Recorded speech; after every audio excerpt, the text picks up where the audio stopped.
Certo, a gente começou falando de indivíduo, falamos de cultura, e nesses dois temas a gente foi tocando na questão da sociedade, né? Eu vou adotar para essa conversa nossa agora, como guia, né, um livro que já até usei em outros momentos, que é o Temas Básicos da Sociologia, é um livro sensacional, antigo, e que ainda diz muito para a gente. Esse livro eu já li uma vez, estou lendo de novo, cada vez que eu leio é um impacto, é um aprendizado novo, é legal isso, né? Quando é um material muito rico, vale a pena voltar a olhar. Esse livro foi escrito por Adorno e Horkheimer, e tem uma curiosidade, eles começam o livro, falam de sociedade logo no começo, assim, e depois falam de indivíduo. E eu achei que era interessante a gente falar de indivíduo e agora chega mais na sociedade, né? Então, é isso que a gente vai fazer aqui. Primeiro aquela pergunta, né? O que é sociedade? Né? A dificuldade da gente definir, né? Dar um conceito, dar uma definição para isso. Mas, assim, para a gente não estressar com isso, não ficar sofrendo, né? Eu estou trazendo aqui o grande Nietzsche, né? Inspirador sempre, que diz assim: todos os conceitos escapam à definição, pois só é definível aquilo que não tem história. Só dá para a gente definir aquilo que não tiver história. Então, como a sociedade é uma construção social, é uma construção histórica, ela tem né, tem um contexto da época, vai mudar um pouco a noção de sociedade ao longo do tempo. Então, não dá para você fazer uma definição e achar que está pronto, né? Que acabou, resolveu. Isso vale para uma série de conceitos. E o curioso, né, queria comentar com vocês, é que isso vale também nas ciências exatas, viu? Vale também na física, né? Vou até escrever isso, né? A definição de sociedade variará ao longo do tempo. Aliás, né, mesmo conceitos físicos, como grandezas, então vamos lá, vamos pensar a definição de metro, a definição de segundo, tem definições que variam ao longo do tempo.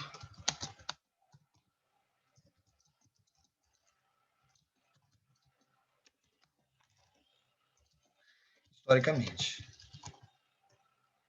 Mesmo assim, a gente pode tentar uma definição, claro, precisa começar de algum lugar. Sociedade. Temos uma definição para a sociedade. Será que eu posso dizer que a sociedade é o conjunto de homens que compõem a humanidade? Seria uma primeira ideia, né? Sociedade, conjunto de homens que compõem a humanidade. O que vocês acham disso? Dá para engolir? Dá para encarar? É uma definição razoável? Eu não sei, eu acho que ainda diz pouco, né? Então vamos lá. Na sociedade industrializada, né, globalizada, a gente pode tentar melhorar essa definição. Vou dizer então que a sociedade é o conjunto de homens, conjunto de pessoas, né, que dependem umas das outras, né? Eu vou mudar aqui, ó, conjunto de pessoas. Opa, é o conjunto de pessoas que dependem umas das outras.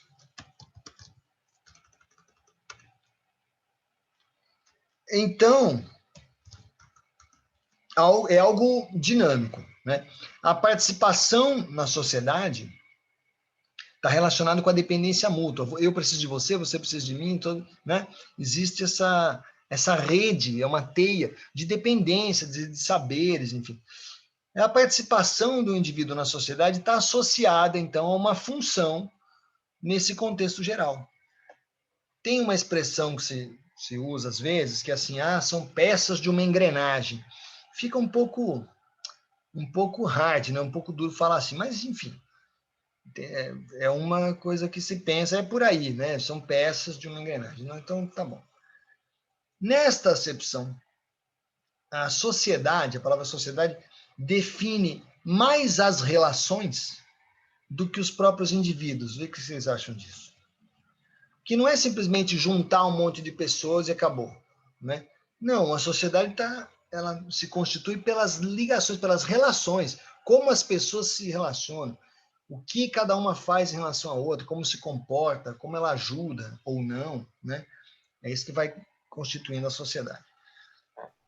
Por outro lado, né, a gente pode dizer que os indivíduos se associam em organizações, né? A gente acaba, todos nós, né, nos envolvemos em várias organizações. Então, quando a gente está refletindo sobre sociedade, como a gente pode refletir sobre sociedade? A gente tem que examinar essas organizações, essas instituições. É isso que a gente vai dizer muito para a gente, né? Saber sobre uma sociedade, a gente entender como que são as instituições, são fortes, não são, dominam a vida da pessoa, orientam, auxiliam, né? Então a gente vai investigar as instituições para entender melhor uma sociedade, né? Diz Platão, havendo muitas necessidades, reúnem-se num só lugar muitos companheiros. E a essa reunião dá-se o nome de cidade. Tá? Então, olha que interessante a palavra que... Eu vou até grifar aqui, vamos chamar atenção. A palavra que é interessante é a palavra necessidades, quer dizer, ele coloca como, vamos dizer, a origem dessa reunião que vai virar a cidade, que vai constituir a sociedade, as necessidades das pessoas. Está junto porque precisa, né? Tem certas necessidades. O cara sozinho não resolve tudo, né? Segurança, por exemplo, já pensou? Se fosse cada um por si, ia ser uma loucura, né? Então, vai surgindo esse agrupamento, essa organização comunitária, né? Muito bem. Segundo essa ideia, essa concepção de Platão, que é antiga, né? 4 ou 5 pessoas com talentos e capacidades produtivas diferentes já podem constituir uma sociedade, não é? Por quê? Para poder satisfazer as necessidades uns dos outros, poder se ajudar. Então, é interessante que sejam diferentes. Que a capacidade produtiva seja diferente. Um é melhor numa coisa, outro é melhor na outra, então a gente trabalha junto e constitui sociedade. E essa noção de sociedade está relacionada com a maneira como se entende sociedade no sentido comercial, sabe? Vamos fazer uma sociedade? Né? Eu tenho um espaço, você tem um equipamento, não sei quem tem a mão de obra qualificada, vamos montar aí uma sociedade, uma cooperativa? É por aí, né? Então, as capacidades produtivas diferentes permitem que se constitua uma sociedade. Desse modo que a gente está comentando, podemos dizer que a sociedade se sustenta, se baseia na divisão do trabalho, né? A noção de trabalho está forte nisso, né? Na gente entender a sociedade. Bom, vamos lá. Se é divisão de trabalho e divisão de funções, né? Ou então, como alguns falam, dividir o mesmo teto, né? Eles se juntaram, os dois pombinhos se juntaram, vão dividir o mesmo teto. Ok. Então, se a gente pensar assim, um namoro ou um casamento também constitui uma mini sociedade, né? E se tiver filho, então, nossa, aí é sociedade mesmo, né? É um agrupamento, são pessoas que têm características diferentes, estão unidas ali. Muito bem. À medida que a gente pensa a sociedade de um modo mais amplo, tá? A gente está na célula família, né? Comentei. Se a gente começa a olhar de modo mais amplo, vão aumentando as exigências, né? Vai aumentando a complexidade. Vamos dizer assim, eu vou até mudar aqui, ó. Complexidade.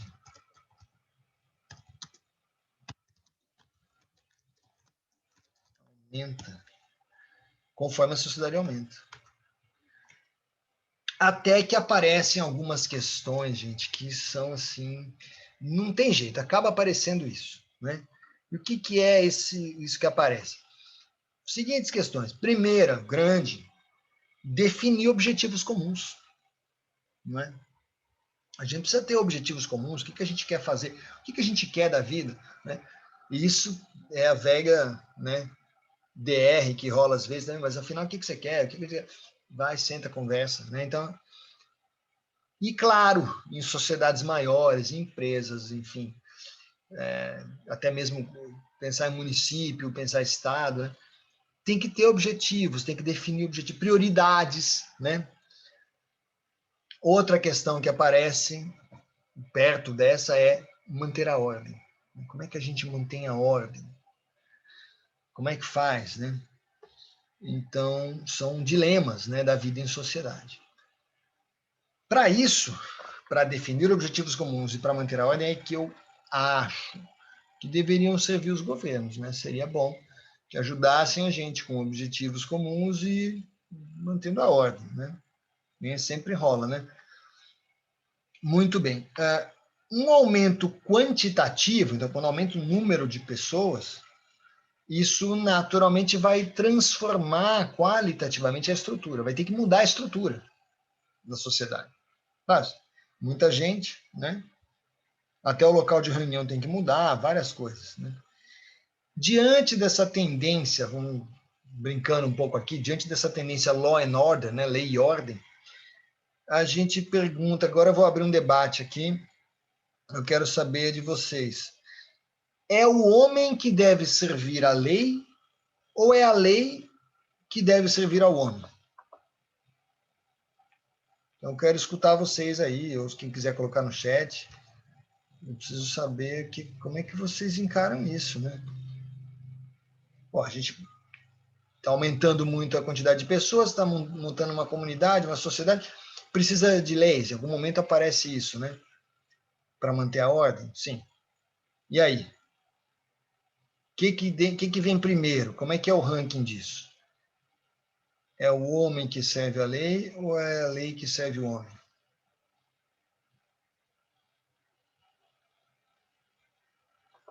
Nossa, professor. Os dois. Que difícil responder isso. Difícil, né? Não, mas se fosse fácil, eu não perguntava, né? Como é que dizia o meu? Eu Tinha uns. diria que é uma troca mútua, Ok, que é os dois. tá bom, gostei. É dialético isso, é uma relação dialética, né? Ótimo, legal. Mais algum comentário? Professor, o Rony Fala. mandou no chat: as Opa, leis deixa eu foram ver. criadas para servir a sociedade. Ah, tá aqui, é isso, tá aqui, ó. Isso mesmo. Tá, ok. Então a gente supõe isso, né? As leis estão a serviço do homem nesse sentido, né? Eu, eu acho que é por aí mesmo. Eu entendo isso. A lei deve ser, o Guilherme também escreveu, a lei deve servir ao homem. Me parece razoável, né? Até porque, né, gente, vamos levar em conta o fato de que a lei não é uma lei, não estou falando aqui de lei divina, né? Estou falando da lei, aquela que os homens se reúnem, são eleitos para isso, discutem, debatem, aprovam uma lei, né? Então a lei ela é criada pelos homens, né? As leis só existem por causa da sociedade. O Rony está colocando sim, foi uma necessidade exata. É aquilo que a gente está falando. À medida que foi se complexificando, foi ficando mais complicado e maior, né, a sociedade, começa a ter necessidade de manter ordem, né, de ter organização ali, senão tudo se esfacela, senão não avança. Então surgem as leis, né? Para reconhecer direitos, por exemplo, também para disciplinar as relações, né? Tem coisa que não pode, que é inadequado, que vai gerar confronto. Então, a lei deve buscar uma convivência pacífica, né? Ok. Então, nesse sentido. Agora, a lei é uma construção histórica, né? Ou seja, numa determinada sociedade, num determinado contexto, tem certas leis que se justificam, sei lá. Se você olhar aquilo muito tempo depois, você vai achar uma loucura, né? Vou dar um exemplo exagerado, né, bem distante, que são as leis medievais. Gente, eu tenho um livrinho aqui em casa que é muito doido, de códigos medievais, né? Inclusive, uma coisa que eles eram muito criativos era em bolar castigos, né? Era algo terrível. E tem leis ali que, se você olhar, aquilo era lei. Alguém escreveu isso, tem um registro até hoje, mas é uma coisa completamente impensável hoje, né? Então, a lei deve servir ao homem. Quando ela não serve mais, a gente que altere, que mude, não é isso? Certo, me parece que é por aí. Mais algum comentário sobre isso? Sim, eu falei da Idade Média, eu vou dar um exemplo maluco, né? É aquela história assim, o cara é acusado, ou então muitas vezes as mulheres, né, falar da caça às bruxas, né, literalmente, que aconteceu, a Inquisição. Então, vamos supor que uma mulher era acusada de bruxaria. Ia para um julgamento. Tudo bem, tem direito ao julgamento. Chegava no julgamento e dizia assim, isso estava previsto, né? Fazia acusação e aí falava assim, bom, mas não tem provas. Então faz o seguinte, a acusada vai andar sobre uma fogueira. Vai atravessar a fogueira. Se ela chegar do outro lado pura, limpa, nada acontecer, é porque ela é inocente. Se ela se queimar, né? A pessoa entrou na fogueira, pegou fogo, morreu queimada. É porque era culpada mesmo. Gente, olha que coisa, né? Quer dizer, 1000 anos atrás a gente vivia situações assim. Então, a gente entende, né, que de fato é construção histórica, né? Não dá para dizer assim que é eterno, que não pode mudar de jeito nenhum, não. Né? A gente tem que estar atento a isso. Muito bem. O perigo das leis e aqui eu preciso conferir essa referência, porque eu ainda não tive tempo de verificar quem falou essa frase. Se alguém souber aqui, pode me ajudar. Aos inimigos, tudo. Aos amigos, tudo. Aos inimigos, a lei. Não sei se vocês já ouviram isso. Então, assim, fica meio questionável, né? A noção de lei aqui está parecido com algo opressor, né? Que para os amigos, o amigo não precisa, vocês não precisam cumprir isso, né? Os outros, os demais, têm que seguir a lei. Claro que é uma provocação, né? Mas é um risco, a gente tem que tomar cuidado. Então, ou seja, temos que pensar se essas leis que estão, né, valendo, se elas valem para todo mundo, né? Será que essa lei é justa? Será que realmente todo mundo está submetido a isso e faz sentido, né, que todo mundo se submeta a esta determinação legal, tal? Então são coisas que a gente precisa se questionar. Outro ponto: o que deve vir primeiro? A vida natural ou a vida contratual? Leis da natureza ou leis do homem? Será que dá para a gente fazer um ranking aí? Como é que faz? Quem que pode mais aqui? Difícil, hein? Mas é para a gente pensar junto. Vida natural, leis da natureza. Vida contratual, leis do homem. Pode falar aí, quem quiser. Difícil, né, fazer um ranking.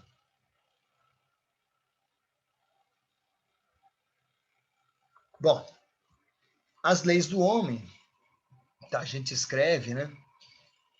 Eu entendo que acho que todos estão de acordo, são importantes, né? Porque a nossa vida precisa ser regulamentada, os direitos têm que ser regulamentados. Então, faz sentido você ter contratos, né? Muito bem. O perigo aqui, a outra questão que surge é quando essas leis contrariam certas leis da natureza, né? Então, você pode avaliar certas questões, por exemplo, proteção ambiental, né? Aí, por alguma razão, entra um governo desenvolvimentista, tem uma série de deputados ali que resolvem, não, a gente tem que desenvolver, então vamos liberar a exploração da Amazônia, do Pantanal, não precisa ter muito limite para isso não, tal, estimula e faz, e determina, enfim, aprova em lei algumas coisas, né? Muito bem, imagina que isso acontece, começa a ter extração radical.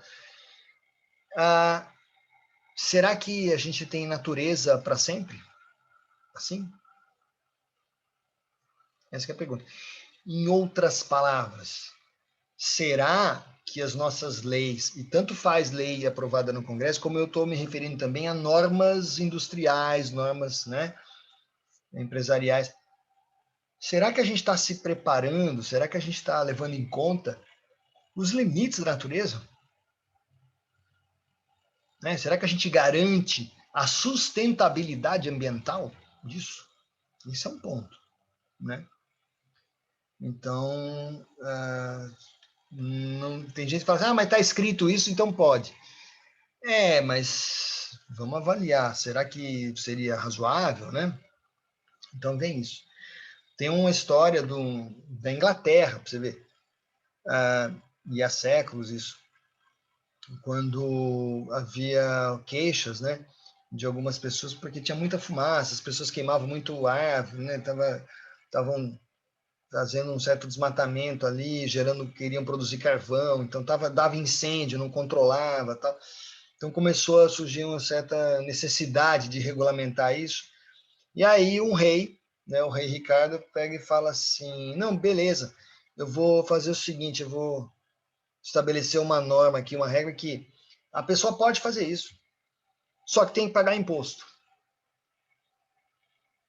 Será que isso é razoável? Então, a gente lendo isso, né, ouvindo falar disso por 500 anos atrás, 600 talvez. Então, pagou o imposto, está liberado. Pagou a taxa de poluição, pode poluir. Será que é razoável? E outra, será que a gente mudou tanto assim? Tem vezes que a gente fica pensando, né? Poxa, mas, né? Tipo, será que faz uma multa ambiental? Mas a multa ambiental, vai lá, o faturamento da empresa é, não sei, 10 milhões por mês e a multa é 100 mil para um determinado. E aí, é razoável? Coisas para a gente pensar, né? A noção de cidadão do mundo, vamos lá, vamos voltar para o Platão. Uma noção platônica, uma noção ideal de cidadão do mundo é aquele sujeito que é livre, igualitário e fraterno. Muito bom na teoria, né? A gente está até hoje batalhando para viver num mundo assim. Bom, essa noção ressurge muitos séculos depois, né, na Revolução Francesa. Né? Liberdade, igualdade, fraternidade, porém, lembramos que com toda essa teoria boa, muito pescoço foi cortado nessa época. Né? Muito bem, com o passar do tempo, aconteceu uma certa reviravolta ideológica, vamos dizer assim, uma mudança mesmo significativa. E às vezes a gente não presta atenção nisso, vai acontecendo, é tudo processual. O que acontece? Lembra que a gente falou que a sociedade, à medida que vai se complexificando, né, as pessoas se organizam em instituições? Começam a surgir as instituições, você se filia, você, enfim, tem a torcida do seu time, tem lá a igreja que sua família frequenta, tem a própria família. Então, são instituições. Bom, as instituições, então, são um produto secundário do desenvolvimento da sociedade. Associações de moradores, associação de trabalhadores, enfim. Com o passar do tempo, essas instituições vão para o primeiro plano, passam a ser a coisa mais importante. Muito bem. E aí, a gente já está falando aqui vamos pensar aí já do capitalismo estabelecido, né? Sociedade industrializada e tal.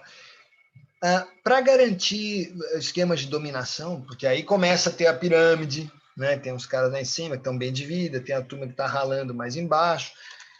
E aí, para garantir esses esquemas de dominação, surge um novo conceito, então vamos dizer assim, uma nova acepção, um novo sentido para a palavra sociedade. Se você olha no dicionário, tem várias acepções, né? Então, e aí aparece assim, começa a se falar de sociedade no sentido de high society. Não sei se vocês já ouviram essa expressão, está meio gasta, meio velha, né? High society, alta sociedade. Né? O que significa alta sociedade? Significa que, será que vocês já ouviram falar em baixa sociedade? Ninguém fala, né? Então, começa a surgir uma noção hierárquica. Alta sociedade. O pessoal que está por cima. Significa que tem gente que está por baixo, né? Essa sociedade é identificada com a noção de gente de bem, que as pessoas falam muito, né? Gente de bem. Ou então, usando o Google Tradutor para a linguagem de boteco, aquelas pessoas que são aceitas, bem recebidas na roda dos poderosos, na turma dos poderosos, né? High Society. Tem uma música da Elis Regina. Eu não sei se você sabe quem é Elis Regina. A turma é tudo novinha, né? A Elis morreu, acho que vocês não tinham nascido. A Elis é uma cantora importantíssima brasileira, né? E ela cantava uma música, na verdade, que é da Rita Lee. A Rita Lee está ativa por aí, né? A Rita Lee todo mundo conhece, né? O Alô, Alô, Marciano. Vocês já ouviram falar? Alô, Alô, Marciano. Aqui quem fala é da Terra, para variar, estamos em guerra. Então ela já vai... É uma letra, assim, A irônica, clássica. clássica, né? E ela fala de problemas da sociedade. Olha que interessante que a Rita Lee usa como se fosse uma terráquea, né, falando para o marciano. Então, olha que legal. Está falando do mundo inteiro. Ó, o mundo aqui, né? Estamos em guerra. Você não imagina a loucura. Tem ser humano que está na maior fissura. Por quê? Está cada vez mais down no high society. Ou seja, as pessoas estão decaindo. A sociedade está se esfacelando assim. Percebe que tem uma tensão no ar, né? Então ela vai falando, né? Down, down, down, high society, né? Então, tá denunciando esse negócio de high society, essa sociedade das aparências também, né? Mas eu pergunto a você, se existe uma high society, uma sociedade alta, né? E os outros? E aí, e o resto? Será que devem se contentar em ser os diferenciados? Sabe aquela coisa? Churrasquinho diferenciado, né? Festa diferenciada na porta do shopping do lado de fora aqui, né? Leva marmita e tal. É complicadinho, né? Eu vou dizer para vocês que na situação em que eu me encontro, eu não sou high society. Claramente eu estou na turma dos outros, né? O professor, né? Então, e aí, como é que faz? Né? Para a gente pensar. Bom, na Renascença, a ascensão do indivíduo, né, a sociedade burguesa e tal, faz com que se comece a valorizar, a gente até já comentou isso, os papéis individuais. As pessoas começam, não, peraí, o indivíduo é importante também. Ou então, para usar a expressão do Thomas Hobbes, a valorização de cada peça deste relógio que é a sociedade. De novo surge aquela noção, né?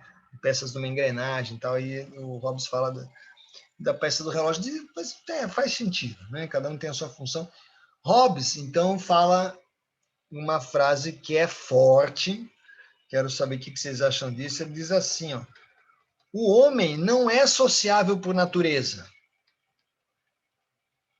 é por educação. O que vocês entendem disso?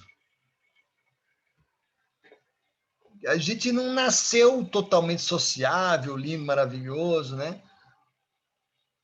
A criança nasce esperneando, se alguém, né, puxar o cabelo vai gritar, vai chorar, vai reclamar, o outro também não tinha nada que puxar o cabelo.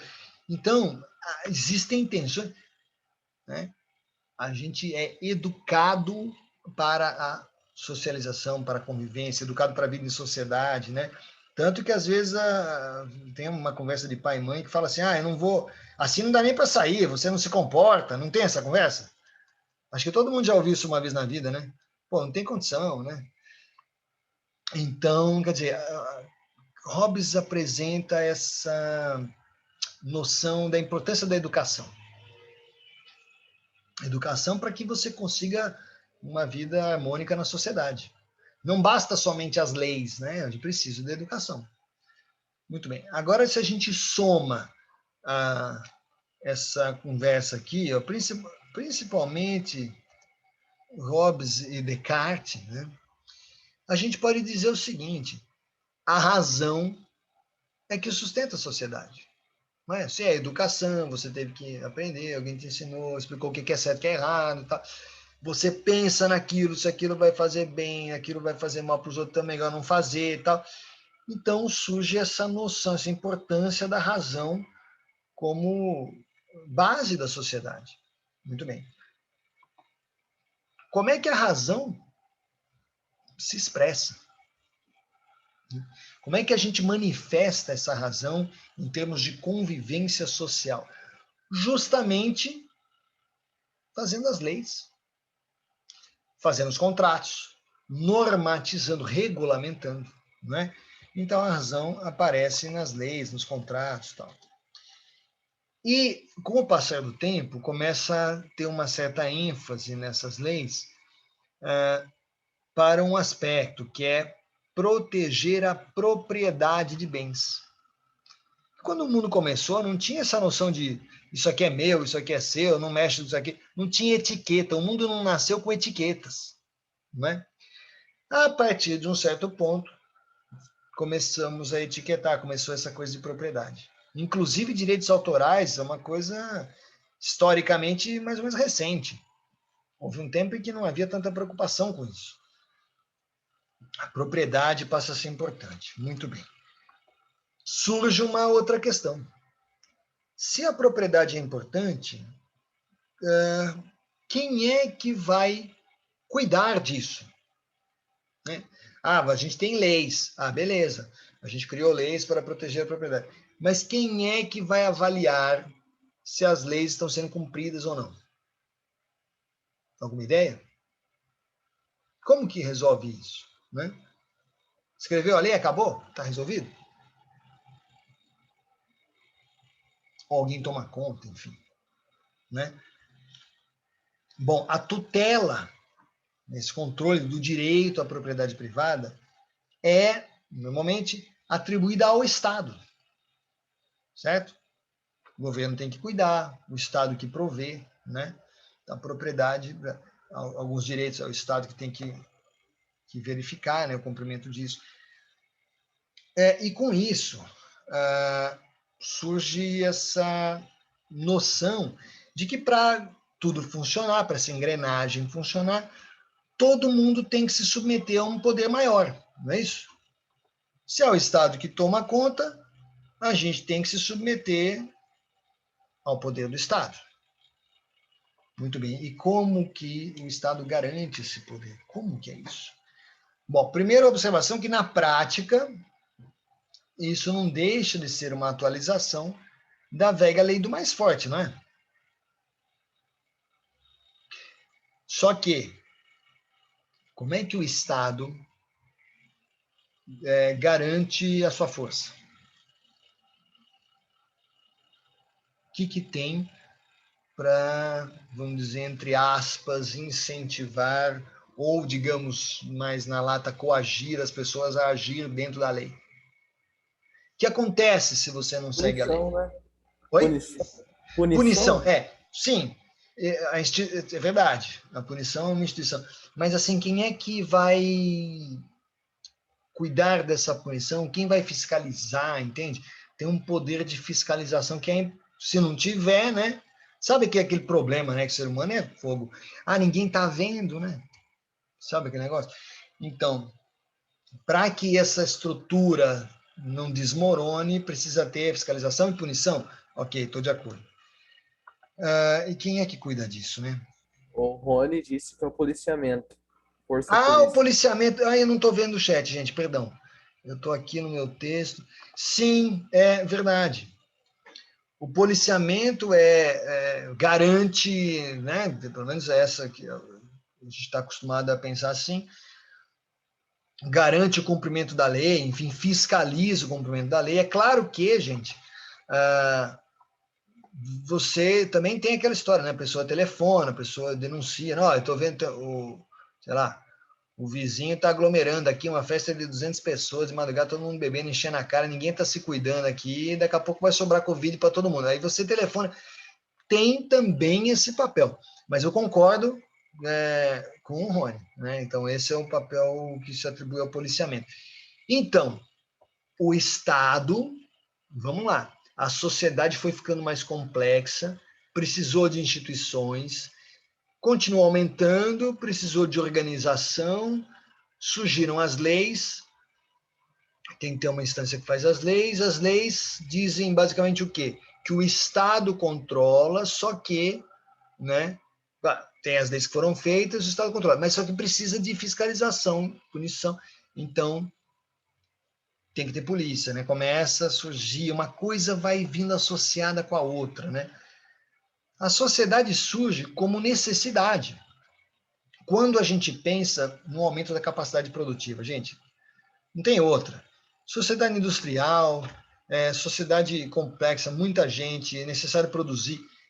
Essa questão de produção envolve todas as áreas humanas, seja engenharia, arquitetura, no caso da educação também, né? Eu sou como professor integral, eu me comprometo a publicar artigos, ter produção científica, tem que escrever, tá? Além das aulas, né? Então tem tudo isso. Bom, a produção é importante. Assim, e agora vem uma frase minha, né? Me coloquei aqui no meio pirata, aqui no meio desses grandes caras. Vamos lá, o que eu estou achando, estou sentindo, né? A gente começa a pensar sobre esses assuntos. O indivíduo está mais ligado ao verbo ser. O ser é individual, você se manifesta na sua complexidade, na sua individualidade, né? É o seu ser. Por outro lado, a sociedade está mais associada ao verbo fazer. Tem que fazer uma coisa, tem que fazer a outra, tem que respeitar a outra. Então, tem essas ações, né? A ação produtiva, tem que fazer, tem que produzir, né? Isso tem a ver com a vida em sociedade, né? Com o estabelecimento da sociedade industrial, surge agora uma outra dicotomia. Agora não, né? Já tem 200 anos essa conversa, mas enfim, a gente ainda não resolveu direito isso. Surge uma outra dicotomia que é entre o trabalho e a propriedade. Então a gente viu que isso começou a pensar o Estado, a lei do mais forte, ter o poder de polícia tal, para proteger a propriedade, mas e aí? Trabalho de um lado e propriedade do outro. Será que essas coisas vêm sempre juntas? Essa é a dúvida, né? Então vamos pensar, tudo isso que eu estou falando, gente, é para a gente debater, vocês fiquem à vontade, né? Para a gente comentar, mas coisa que a gente escuta, né? O cara diz assim, como é que é? Dinheiro não compra felicidade, não é? Dinheiro não traz felicidade, mas manda buscar, né? Então, e aí o proprietário, os grandes proprietários, ele não precisa trabalhar.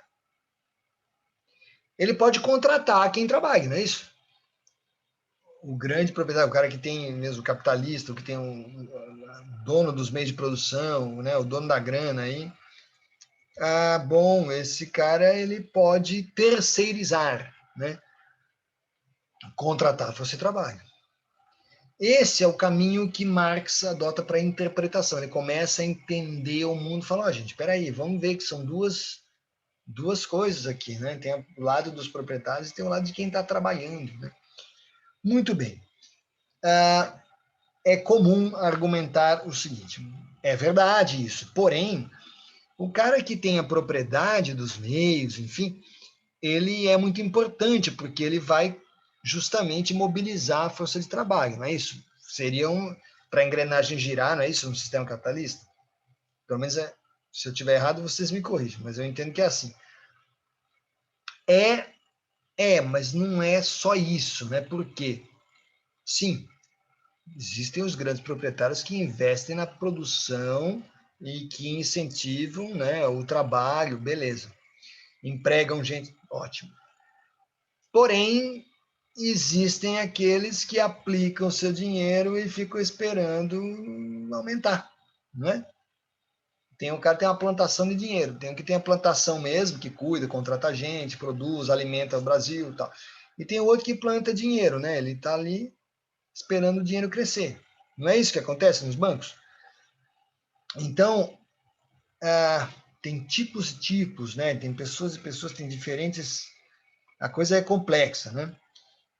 Bom, Marx diz o seguinte, e essa é forte, essa frase que eu vou destacar.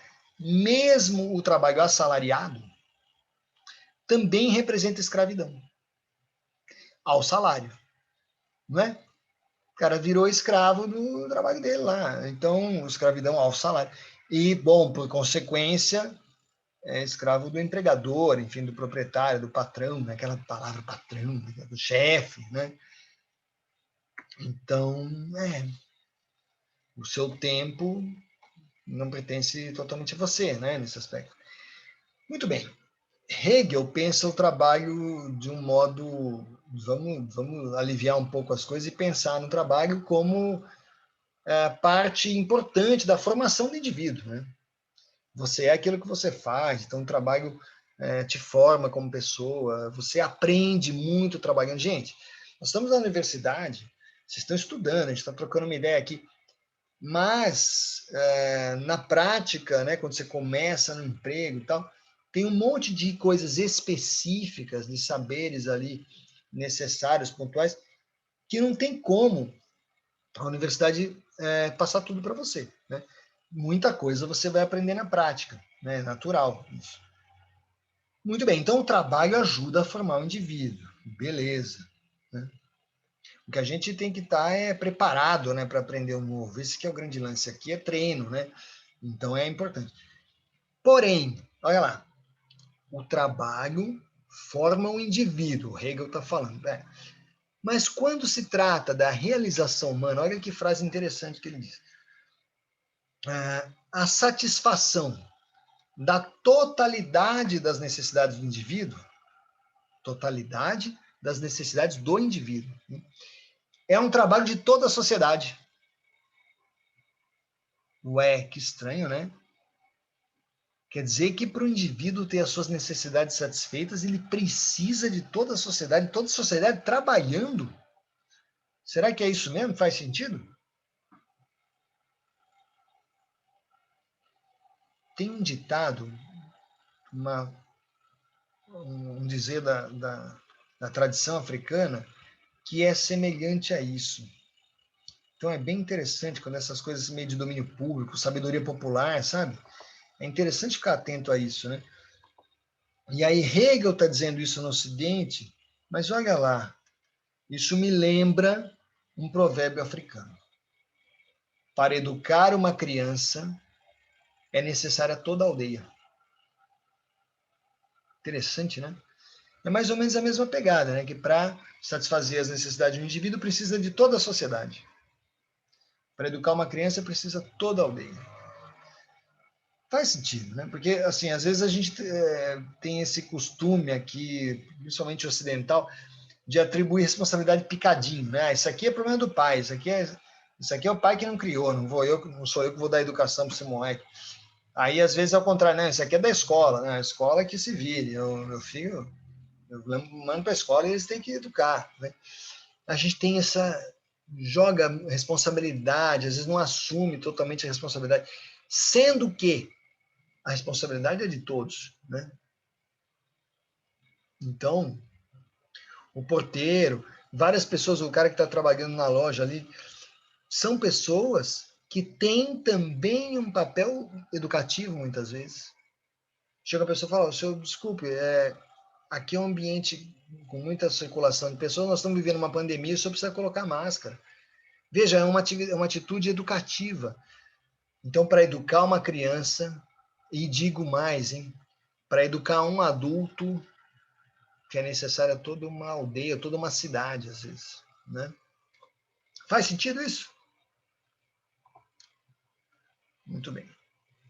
Seguindo, Comte identifica dois princípios, isso aqui vocês conhecem, dois princípios essenciais para a vida em sociedade: ordem e progresso, né? A gente conhece porque isso aqui está na bandeira, enfim. Muito bem, ordem e progresso. Será, quando eu pensando aqui, sociológico e tal, o aspecto, né? Eu sou formado em física, né, gente? Eu sou também dessa área das exatas. Aí eu estou pensando, como é que eu posso. Olha lá, Como é que eu posso fazer uma relação entre estes princípios, ordem e progresso, e aspectos da física, por exemplo? Estou falando de física porque é mais a minha área, a minha praia, né? Vocês veem alguma relação? A gente pode fazer algum tipo de analogia aqui? Será que alguém... Para existir progresso, tem que ter Progresso está relacionado... tipo, para existir progresso, tem que ter ordem, porque senão você não consegue, eu acho. Ah, entendi. Uma coisa depende da outra, uma dependência mútua, vamos dizer assim. Exato. Beleza, eu concordo com você. Na verdade, eu queria... a gente nem combinou, mas está quase que batendo bola, porque eu estou querendo puxar isso mesmo. Mas antes disso, só comentar que quando eu comecei a pensar nesse assunto, né, eu fiz uma analogia com a física. Porque a física tem a parte de ordem e a parte de progresso, quer ver? Ordem é a estática. Progresso é a parte dinâmica, não é isso? Então você tem, e mesmo na engenharia, tem a estrutura, tem a parte estática e tem a parte dinâmica, tem as coisas que se movem, né? Atrito estático, atrito cinético, enfim, tem vários. O tempo inteiro a gente está em diferentes áreas do conhecimento, se você for parar para ver, vivendo ou então gerenciando a interação entre aspectos complementares muito parecidos com ordem e progresso, não é isso? Estática e dinâmica, né? Estática e cinética. Muito bem. Vamos lá, vamos descer. Desses princípios, qual deles parece o mais importante para vocês? Pô, essa aqui é difícil, né? Essa aqui é difícil. Como que a gente vai... Será que vocês têm algum tipo de ranqueamento? Quem que é mais importante? A ordem ou o progresso? O que vocês acham? Que vem primeiro, né? Na bandeira está nessa sequência, ordem e depois progresso. Bom, então, mas eu gostei, acho que foi o Igor que falou, né? Que, na verdade, existe uma complementaridade, não é isso? Então, segundo os autores desse texto que eu tomei por base aqui, o Adorno e o Horkheimer, essa divisão realmente é insustentável, não dá para a gente artificialmente falar, né? Aqui é só ordem, aqui é só progresso. Essas coisas se trançam mesmo, né? Muito bem. Dizem Adorno e Horkheimer, as leis são criadas para domar as tensões sociais na sua origem. Será isso, né? Então, quer dizer, existe uma tensão dentro da sociedade, ou várias tensões, né? E é necessário criar leis para dominar ou para domar, para controlar, né, essas tensões sociais na sua origem. Então, quer dizer, não deixar a coisa ficar insustentável, né? Disciplinar as relações, vamos dizer assim. Então, eu vou até completar aqui. Então, disciplinando as relações sociais. Depois eu melhoro aqui, eu mando para vocês uma versão já atualizada. Certo? Né? Faz sentido? Muito bem. E agora a gente vai para o último trechinho que eu queria comentar com vocês, que está na sequência, que na verdade a Dona e o Horkheimer trabalham sobre esse ponto que eu vou abordar agora, mas a gente vai abordar isso em outros momentos, porque nós vamos ter uma parte aí da disciplina que envolve direitos humanos, enfim, né? Problemas para a gente resolver, né? Então, vamos lá. Como a gente viu, grande parte da convivência humana tende a ser institucionalizada. Não é que tem que ser. A sociedade vai ficando mais complexa, vão surgindo as instituições vão ganhando poder, não é isso? E aí a convivência humana passa a ser mediada pela instituição. Será que tem exemplos disso? Exemplo é a gente aqui. Nossa relação aqui, nosso contato, ele é mediado por uma instituição. Vocês estão matriculados, estão fazendo um curso universitário numa instituição, estão acompanhando essa aula. Eu também estou associado a essa instituição de um outro ponto de vista, eu sou funcionário, sou educador, e a nossa convivência, provavelmente vocês só me encontraram aqui porque tem essa relação institucional, né? Talvez a gente tenha até se visto na rua já, mas a gente não sabia o que cada um fazia, nem se cumprimentou, enfim. Então, a vivência institucional estabelece laços, né? Muito bem. É a convivência humana institucionalizada. Não precisa, pode ser no cotidiano, é isso, né? Então, sei lá, você pede uma pizza, vem o cara entregar, é uma relação institucional, né? Certo? A nossa vida, então, é mediada por instituições. No entanto, e aí vamos dizer, o alerta do Adorno e do Horkheimer, isso foi escrito talvez nos anos 30, não lembro bem, mas isso é retomado tempos depois por Hannah Arendt, né? Diante de situações bem complexas, complicadas, né? Tensões, né? Que a gente vai comentar um pouquinho. Bom, a gente tem que analisar criticamente essas relações, essas instituições. Pensando o seguinte, o que essa instituição está trazendo de bom, de positivo, ou eventualmente de negativo, na vida das pessoas, né? Será que são alterações positivas? Ou então, assim, tudo tem um lado bom e um lado ruim. Será que são alterações predominantemente positivas, né, na vida da pessoa? É claro que eu estou defendendo o ensino, a universidade, a educação, acho que é fundamental, né? Eu vejo que é uma alteração positiva, né? Faz você saber se posicionar, entender melhor, compreender processos, né? Tá relacionado com a noção de cidadania mesmo, né?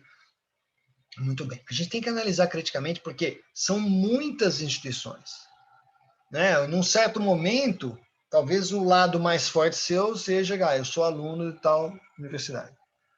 Num outro momento, a mesma pessoa, o aspecto mais forte realçado eu sou torcedor daquele time de futebol lá, tá tendo um jogo, você põe a camiseta, enfim, grita quando sai gol, tal. Então, são instituições em situações diferentes, a mesma pessoa, né, faz parte de diferentes instituições, né? Religião também, enfim, família, tal. Muito bem. Por que a gente tem que ter olhar crítico? Porque, às vezes, né, pode acontecer, não estou dizendo que aconteça sempre, mas pode acontecer da pessoa se envolver de tal forma numa instituição, assim, de maneira meio cega, às vezes, apaixonada, né? Que a pessoa não percebe que a vida dela não está melhorando daquele jeito, né? Então,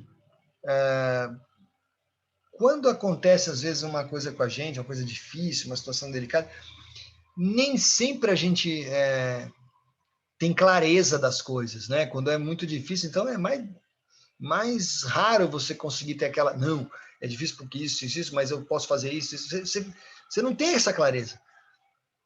Bom, essa é a vantagem da gente viver em sociedade. Essa é a vantagem de ter amigos, é a vantagem de ter família, de você poder dialogar, enfim, né?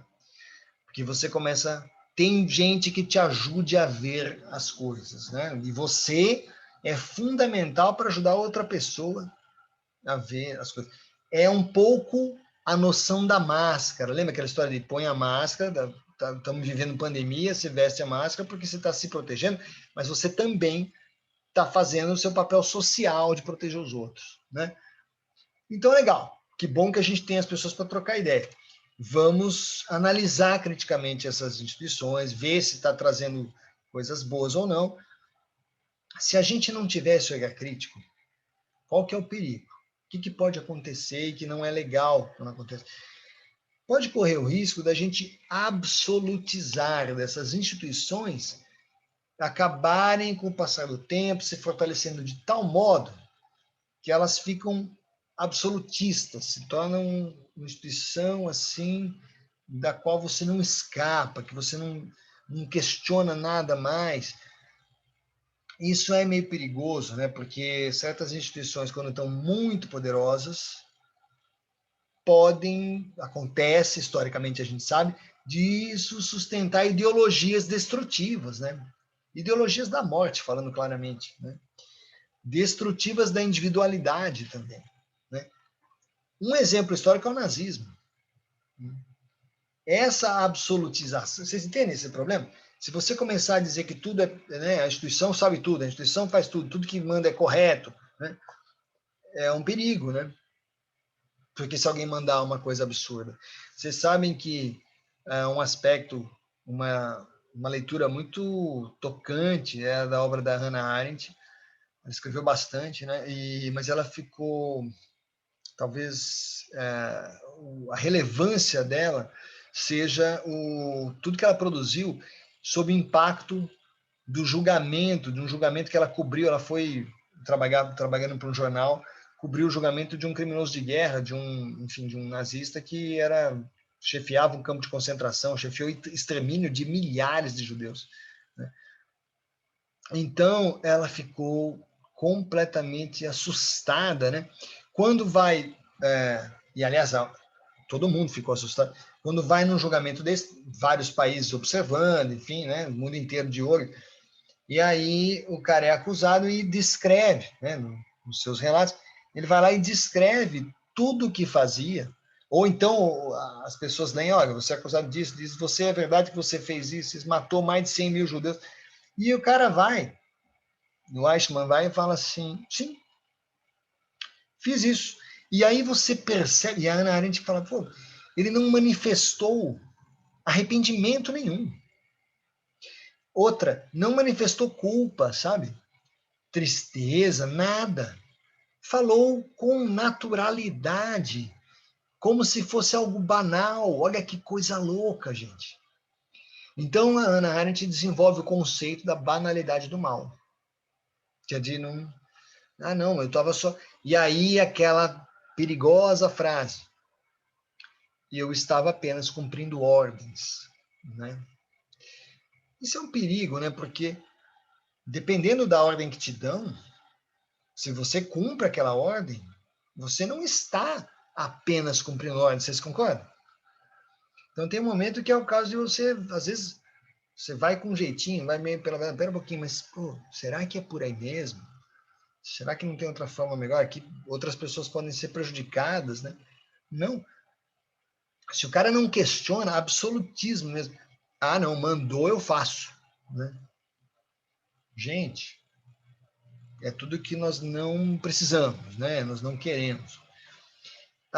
Então, isso surge com essa absolutização. É o perigo de você colocar alguma coisa muito em cima, acima de tudo, tal, e o resto que se dane.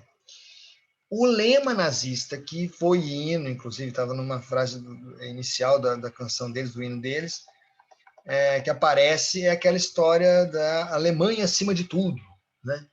Alemanha acima de tudo. Então, isso era usado. Então, esse cara no julgamento, ele fala, não, a Alemanha acima de tudo, me mandaram e tal. E com isso, vamos dizer, fica entorpecida a capacidade de julgamento. O cara não percebeu, sabe, o horror do que fez, né? Então, ela escreve muito sobre isso e rola muito debate. E até hoje, né, a gente tem debates sobre questões parecidas, né? Então, tudo isso sobre sociedade são temas que são abordados pelo Adorno e o Horkheimer nesse livro, nesse texto que eu estou falando para vocês. E eu queria trazer isso, né, para a gente ter esse compartilhamento, né? Porém, eu acho que vocês estão muito quietinhos demais. E aí? Algum comentário? Ó, 5 páginas de texto, mandei brasa. E aí? Temos questões, né? Vejam que nos nossos encontros, eu não estou preocupado em ficar dando resposta, né? O mais importante para mim é que a gente se questione, faça juntos as perguntas que sejam interessantes, importantes, né? Isso é o grande lance para mim da gente estar aqui junto. né? Bom, está cedo ainda, eu estou abrindo para comentários, sugestões. E aí? Tranquilos? Muita coisa? Tranquilo, professor. Boa. Ó, eu estou vendo aqui uma frase do Rony no chat, deixa eu ver aqui. Acho que o nazismo entra bem no conceito de fascismo quando se trata de uma nação sem esperança. Pois é, gente. Tem um texto, até... Nossa, eu estou com o livro aqui pertinho. Todo mundo conhece, né? O George Orwell ficou famoso como autor do livro 1984, né? Então, e ele... que é um livro fantástico. Quem não leu, gente, meu, sensacional. Eu já vi o filme assim não chega aos pés do livro. O livro é muito legal. Saiu uma tradução nova esse ano porque entrou em domínio público, sabe? 70 anos depois que o cara morre, a obra vira domínio público. Então agora vai bombar, vai ser fácil de achar, acho, esse livro, né? Mas o George Orwell, ele era um pensador, um cara brilhante, e que se envolveu em guerra, se envolveu em trabalho social, morou na rua, um cara muito diferentão, assim, muita coisa para contar. E ele escreveu um livro de ensaios, vários ensaios, jornalista. Tá? Eu estou com um livro, eu li há poucos dias, um ensaio dele que ficou famoso, chamado O que é o Fascismo? Onde ele... Puxa, qualquer hora eu podia ler para vocês, eu não tenho isso digitalizado, esse artigo acho que não é muito fácil de achar, mas dá para ler que ele é curtinho. E ele comenta como esse é um termo complicado, né? Porque pessoas de diferentes pontos de vista utilizam como xingamento, né? Às vezes não tem noção exata do fascismo, o que seria, né? Enfim. De alguma forma, a Ana Arendt coloca, aproxima isso dessa noção de banalidade do mal, né? O desrespeito pela vida, né? O cara que não quer nem saber, né? Hoje em dia existe um termo também que as pessoas usam que é necropolítica. A política que está pouco se lixando, que é mais que morra mesmo. É horroroso, mas tá meio no ar isso, né? Tem um pouco... Tem gente que parece que age assim. E outro ponto que o Rony colocou aqui, quando se trata de uma nação sem esperança, a gente tem que manter a esperança, né, gente? É super importante isso.